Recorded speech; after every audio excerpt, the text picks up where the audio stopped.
Coming up on Oakdale Update, we're going to meet the new Superintendent of School District 622, Christine Osorio. We'll introduce you to a new business in the city, and we'll preview some upcoming events. Stay tuned, Oakdale Update is straight ahead.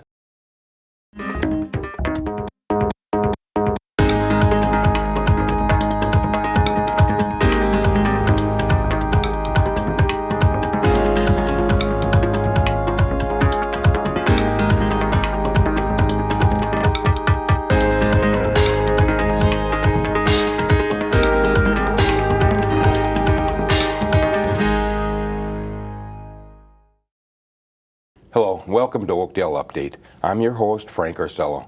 This is the City of Oakdale's news and information program about your community. Several months ago, Patty Phillips retired after 10 years as the Superintendent of School District 622. Her replacement has been on the job now for a few months and is in the studio with me today. Let's meet our new Superintendent, Christine Osorio. Christine, thanks for joining us on Oakdale Update. Thanks for having me, Frank. Okay, tell me about yourself. You've got degrees, 100 degrees, I'm sure. You want to tell us about it? Sure. So I began my education career graduating from the University of Minnesota, Duluth. I was certified as a teacher, elementary teacher, kindergarten teacher, and as an ESL teacher, K-12. And I also have a degree in Spanish. When I first left college, I joined the Peace Corps and went to work in the Central Pacific for a while, and then really have spent the last about 19 years working in St. Paul Public Schools as a teacher, as an administrator, and as a district administrator before coming here to be the superintendent of 622. Okay, where were you born? I was born in Winona, Minnesota. I grew up in Rolling Stone, Minnesota, okay, which is just outside Winona, and graduated from Winona High School. Okay. Now, you came from the St. Paul School. Well, let me ask you this first. You've been in 622 for what, 3 months now? Since July 1st, yes. Give me an overall impression one time. Well, I have to tell you, first and foremost, I'm a 622 parent, so I had my experience with the school district. I have a daughter at Tartan High School. She's in 10th grade right now, and I was very involved as a parent in the theater program, and always felt a strong connection with many colleagues and friends in the school district. Having been here for a few months, I absolutely love being here.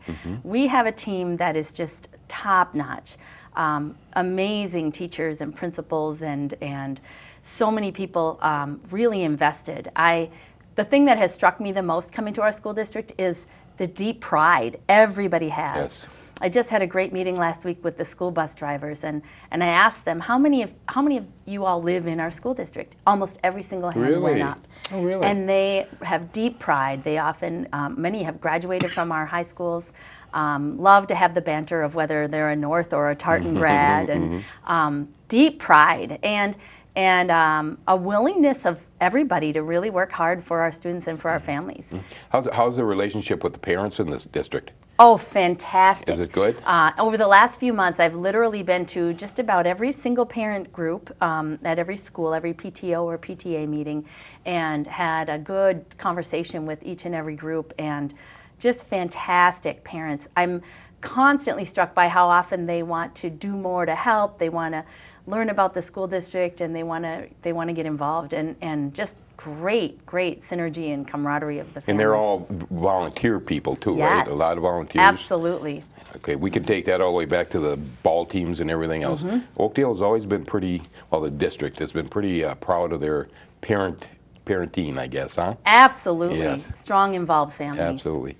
All right, now you came from the St. Paul School District, which is quite a bit different, I think, from 622. You want to tell us some of the difference? And then I just want to mention that you were Chief Academic Officer in St. Paul. I'm just curious, what is that? Sure. I mean, I'm sure you had many other titles, but sure, tell me about that first. I'll tell you about that first. And that's a role that I only had for 1 year, my last year in the school district. Chief Academic Officer basically oversees directors of a variety of different programs, and I had about 6 areas that I supervised the directors of those programs. Those areas included the Office of Early Learning, the Office of Personalized Learning, which included the technology technology integration, the iPad project, the Office of College and Career Readiness, which does a lot of work with dual enrollment and credit options for students in high school and college preparation, the Office of Special Education, the Office of English Language Learners, and then the Office of Teaching and Learning. So while I didn't directly run each of those offices, I supervised the people who did. And as I said, that was my last role in St. Paul schools, which I held for just a year. Prior to that, though, I was an assistant superintendent supervising principals, primarily in the K-8 schools and the Montessoris and the immersion schools. Okay. And I also, before that, was the executive director of curriculum and instruction, so teaching and learning side of things. Okay. So you were in the office out on Cornwall Avenue, I believe, is where the Colburn. Colburn, yes. Yep, Colburn Street. Okay. Yep. All right. Okay, so let's make some comparisons between St. Paul. Well, your background in St. Paul compared to 622. Sure. Well, I think it's important to know that I started off as a teacher in St. Paul. So I worked in several different schools. I've worked in the adult programs as well as elementary programs. And I spent 7 years as a principal at Wellstone Elementary, which was right downtown. Sure. It's no longer located there, but it was right downtown on Kellogg Boulevard. You know, an 8-story building, which is an unusual location for an elementary school. But spent a lot of years working in very high needs school with many languages spoken by our students and families, and a very high poverty concentration, quite honestly. The school where I was principal at had a concentration of about 97% poverty at the time. I would say there's a lot of similarities between our school districts. District 622 is becoming a more urban school district. Yes. I'm sure you've heard about the changing demographics. Yes. In the last 10 years, our school district has literally doubled in the amount of students receiving free and reduced price lunch. We've doubled the numbers of students of color, students learning English as a second language. We're becoming very urban. And so I feel like one of my strengths coming to District 622 is I'm already very familiar with urban issues in education and very comfortable in that world. I would say probably the biggest difference as I come into 622 is simply the size. There's such a tight-knit community in a district of our size, 622. And granted, we are the 11th largest school district in the state of Minnesota. But for me, it feels small because I'm coming from a larger system. What was the comparison of St. Paul and 622? St. Paul has about 38,000 students, Okay. between 38 and 39,000 students, and about 66 schools. Coming to 622, I've got about 10,500 students here, and we've got 14 traditional schools, plus some additional programs in addition to that. But that feels so much smaller to me. What I noticed coming into our school district is, you know, we have a core group of school principals, and they are all really good friends here with each other. They have, there's a sense of family. They go to lunch together, they connect with each other, they're continually talking to each other on the phone. It's a very tight-knit group, something I think we should be really proud of. Sure. They love to share and learn. And that happens in St. Paul schools as well. There's just so many more of them. With St. Paul being a little bit more on the poverty side, isn't it? How's that compared to Oakdale or the 622 area? Definitely the concentrations of poverty that happen in St. Paul are quite different than here. We've got increasing numbers of poverty. We now have over 50% of our students that are receiving free and reduced in 622. Wow. Yeah, and we now also have over 50% of our students of color, which means that's a huge change in the last 10 years in our district. I think that one of the greatest challenges in school districts like St. Paul and Minneapolis is when you have high concentrations of poverty. That is a challenge for school districts to manage, and we've got here in District 622, we really still have a strong economic blend. We've got the economic diversity of the affluence and the poverty together, and I believe is really a strength of ours and something I want to work to continue to try to maintain. Our economic diversity helps all of our students succeed. Good. And we have a much smaller achievement gap in our school district in 622 because of that. I believe strongly it's because we have a lot of economic diversity in our school system. Okay, so as the superintendent of schools in 622, what are your duties? You don't have to go completely, but I know you got a lot on your plate. Sure. Tell us basically what are you here for? You know, first and foremost, our goal is, my goal in my work is to raise student achievement, to narrow the achievement gap, and to support our students and families. That's the number one goal. As a superintendent, we wear many hats. In fact, if you were to look at my calendar, you probably would be amazed at how many different kinds of conversations. Everything from, you know, the busing and transportation needs and the purchasing of a new school bus to the teaching and learning and academic areas. So that goes all the way up to you? Yes. Making decisions like that? Absolutely. Absolutely. Wow. And human resources and the kinds of conversations that we have in terms of recruiting and retaining staff. Just for curiosity's sake, how many meetings a day do you attend? Oh, it depends on the day. It could be 10. There are days where I'll start at, 7 a.m. And go until 10 p.m. with different. Wow. But what's really fun about my job is that I really do get to have conversations that are so varied. I spent a morning last week with a few legislators out at Polar Arena looking at the ice facility and some of the new requirements coming into changing out the refrigerant that cools the ice sheets. Sure. And that's a really interesting conversation to be in. And we were in the mechanical room looking at the equipment, Right. all the way through how to do a reading intervention in a first grade classroom, and working with teachers on how do you really build those small groups so that you can reach the needs of all the learners in the classroom. Mm-hmm. So the variety is incredible, and part of what I just love. Lots of connecting with community organizations, trying to strengthen connections with our 622 Educational Foundation, because they have done great work raising money for our students Sure. and families, the Angel Fund, putting coats on kids who need them, and how do we strengthen those collaborations, and lots and lots of conversations with our different union groups and building relationships. So what is your relationship to the school board? How does that work? What is that all about? Sure. Well, the school board, we have 7 school board members, and they are my boss. They obviously are they're the group that hired me. They're the group that will evaluate my progress. And so I try to have a lot of regular communication with the school board. I meet with the school board chair. Chair Orje right now is in that role, and we meet every other week and sit down and go through everything that's happening in the district and what's coming up with school board meetings. But I have very regular communication with the board. I provide them regular updates on things happening in the school board.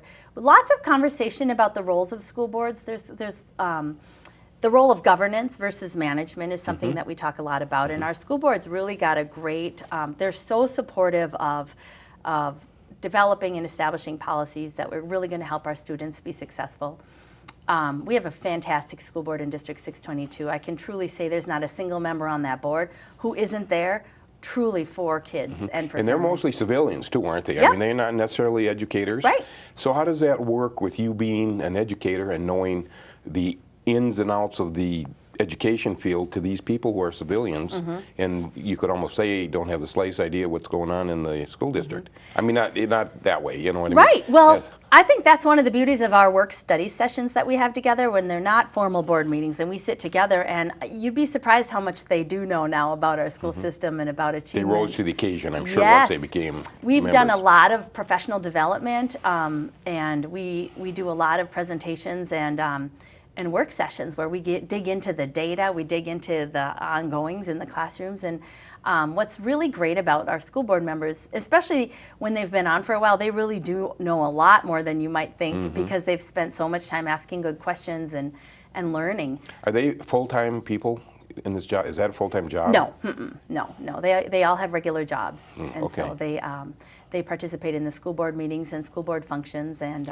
Would they be involved in you buying a bus too? Would they know about that? Or is that absolutely. When we make big purchases, all those things come before the school board, and we have conversations about any major staffing changes or any major purchases that are going to happen. Absolutely, they get regular reports, and they are very good at studying up on whatever the issues of this month are going to be and asking the Really? key Good. questions. They put time in, and that's pretty neat because the board functions best when people really invest the time to learning about what is going on so that they're making the best decisions and asking the best questions. Well, we like to hope that they're in that job because they really, truly wanted to be in And it. they are. They We've are. got a great group. Good deal. That's good to hear. Okay, there's a lot of turmoil in the education field these days. And of course, I don't know, with the media maybe, we're just seeing a lot more than we ever have before. So I want to go over a few things that we've seen on the news, and I just want you to talk about it. And either how does it affect 622, or in your personal opinion, how would you have handled the situation? Okay, Sure. let's start out with the student in the chair, and I think it was Tennessee. I can't remember. No, New Yeah. Mexico. I think New Mexico. I don't remember which Anyway, the state. cop came in and dragged her out. And the reason is because she was on her cell phone and she wouldn't give it up. Teacher said, stop it. The principal came and said, stop it. And then the cop came in and dragged her out. It was a bad situation all the way around. Absolutely. If you were the teacher in that room, how would you have handled that? I think one of the most important things is having really clean, good relationships with the school resource officers. So whenever you have police in a school system, they need to have training and they need to be a part of the goings-on, the training, and the collaboration with the teachers in the school system. I think that SROs have a tough job. They are faced with a lot of situations that they're trying to keep schools safe, they're trying to make the best decisions. But sometimes in some school systems, they have a very separate relationship from the teachers, from the educators in the building. And first and foremost, I believe that if you're going to have school resource officers in your school, you've got to make sure that they're connected to the teaching and learning community in the school and that people are on the same page about how we're going to handle discipline and how we're going to interact with students who are struggling. I think that it's a challenge that many educators face, but engaging in power struggles generally is not an effective way to handle situations. If you were the teacher or the principal in that classroom, how would you have handled that young lady? If I were the teacher and the principal in that classroom, I would have probably not given the situation as much attention as it was given. Sure. I mean, I think you really have to decide, is this a safety issue or is this an issue of Power struggle. Or willful defiance? A student who's not disrupting the class, I think there's plenty of intelligent ways you can have conversations after the fact to debrief what happened and even establish consequences. Engaging in the power struggles in disrupting the class of students, for those students that day and probably for many days after, the learning was completely disrupted. Sure. And that's not what we want. I think we have to be really smart about how we handle conversations and reflecting with students about their behavior. There's even talk about just having policemen in schools could escalate situations just by having them there. Yep. Is that correct? Do you think? I think that it absolutely, if it's not handled well, people have to have training, they have to have engagement. But all staff, teachers, paraprofessionals, principals have to really, they need strong training on how to de-escalate situations and how to engage with the learners. Generally, students who are acting out in some different ways, there's something behind it. There's some situation that happened ahead of time. There might be work avoidance happening. There might be some other kinds of underlying mental health needs. And the greatest defense against challenging behaviors is knowing every student. Everyone's an individual person and everyone has different needs they're trying to have met. And the best systems we have are the ones where teachers and people know each child. And those situations happen much less in an environment where everyone knows each child and knows their goals they're working on, the skills they're developing. Sure. Changes the whole environment. Sure. You know, a good friend of mine is a substitute teacher in 622, and he said his biggest problem is cell phones with kids. Yes. So you've got this technology that could really be used for great purposes, but it also is a big pain in the neck. Is that right? Yep. Right? Yep. So that's too bad. It's challenging, and I think it's going to become a really interesting topic in the next decade, because as we talk about trying to integrate technology in our school systems, how we know students are engaged with their devices. We know they love them. They're connected. They're wired. How can we best use that technology in a classroom that keeps students focused without turning into huge power struggles just over that? Sure. It's a big challenge ahead of us. Yeah. But as far as the discipline, I was thinking this morning when I knew I was going to interview you, when I was a young person in school, we were in the era where you would get smacked up against the locker. Yep. They took care of all the problems. And I certainly understand you can't do that anymore. Absolutely, you right? cannot. But I'll tell you what, we had the best behaved classes, and I'm sorry to say that, but darn it, I'm an old school guy. But anyway, so we have to move on here. How time's gone so fast here. But anyway, just the demographics of 622 has really changed in the last several years. Can you give us a rundown on that? Sure, I'll talk about that. Right now we have crossed over. We are 51%, I think, students of color. What's interesting about our demographics is that we've really got a pretty even split among our student groups. We still have 50% white students, more or less, but of our students of color, we've got a pretty even split of African American students, Hispanic students, Asian students. It's also interesting to note that While we have a very small percentage of students who are American Indian, we have a larger percentage than the state average. Oh, really? So we have a little really? bit larger Native American group here, which is pretty interesting and neat. Pretty evenly diverse, pretty evenly split. We have 57 languages spoken by our families in That is District 622. Unbelievable. Yep. And that's pretty exciting and interesting. I think it brings such great discussion to our classrooms.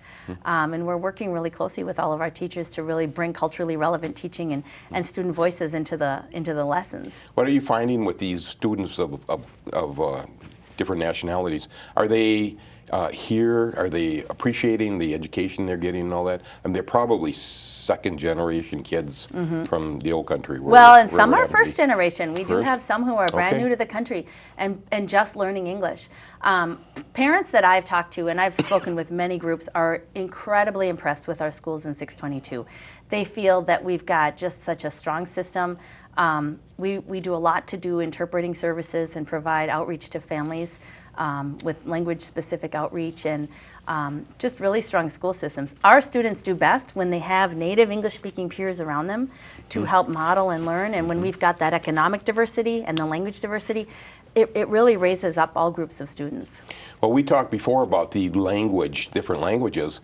So you have these students here with some language from Africa, middle of Africa. Where do you get an interpreter, or how do you work that? Very challenging. When we have a very small little subgroup that has a very specific language that we don't have interpreters for, many times what we have to do is rely on that student's own family. Really? Because generally within a family unit, somebody in the family's got some English skills and is usually the one navigating the system for them. And so in those rare cases, we really, we try to reach out to the family and say, is there somebody in your family who can help you? Oh, really? And come in and support us if we need to communicate. Because often with those language groups, that's about the only place we can find an interpreter is within that child's own family. Sure. Yep. Oh, that's interesting. Well, Christine, I'm sorry, we're out of time, and I tell you, I didn't think we would have enough questions to last this long. But I want to congratulate you on your new appointment and give you all the best of luck Thank in you. the next several years. You got a 3-year contract, is that I correct? do have a 3-year contract. Okay. Hope to be here a lot longer than that. Oh, yeah. Love being here. You have a personal interest in this I community, certainly do. too. Absolutely. So that's good. Yep. Well, I'll be seeing you more at meetings and all kinds of things, I'm sure. Absolutely. Happy to Okay, come back thanks for anytime. joining us today. Thanks. It's time for a short break, but first, here are some code reminders. Are your Christmas lights not working? Recycle them by bringing them to City Hall during regular business hours. Our next reminder is that the Washington County Environmental Center has expanded its hours. They're now open 11 to 7 on Tuesdays, 8 to 4:30 on Thursdays and Fridays, and 8 to 2 on Saturdays.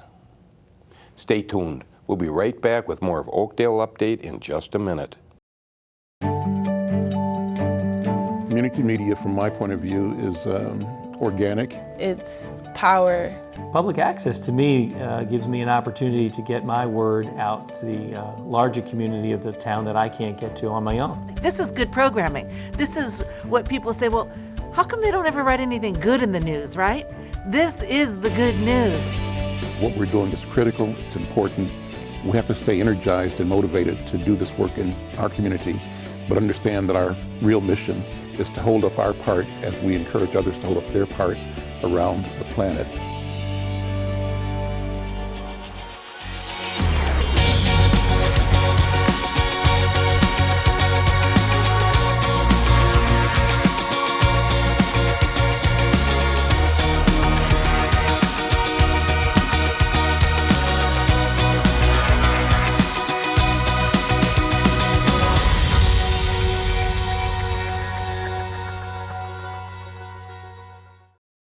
Welcome back to Oakdale Update.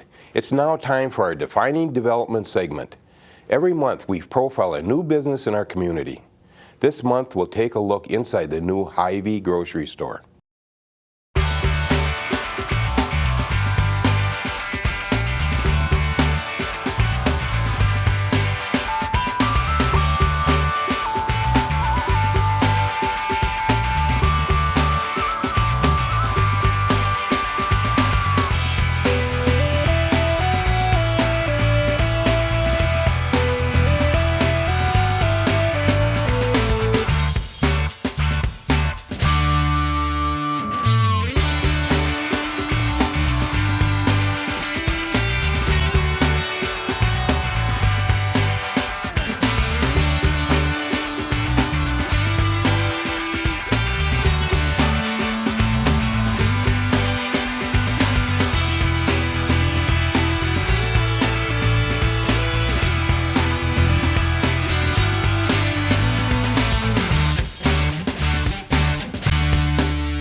We're just about out of time, but before we go, make sure you discover the Oakdale Indoor Market.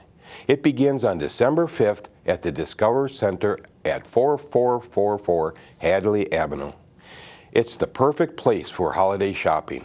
You'll find baked goods, jams, sweets, meats, gourmet foods, jewelry, and much more. The first two indoor markets are December 5th and 12th from 9 to noon at the Discovery Center. And don't forget that Santa is planning a special visit to Oakdale on Thursday, December 10th. He'll travel through town on a decorated fire truck. For more information, visit oakdalefun.com. That's all we have time for this month on Oakdale Update. For everyone at the City of Oakdale, thanks for watching.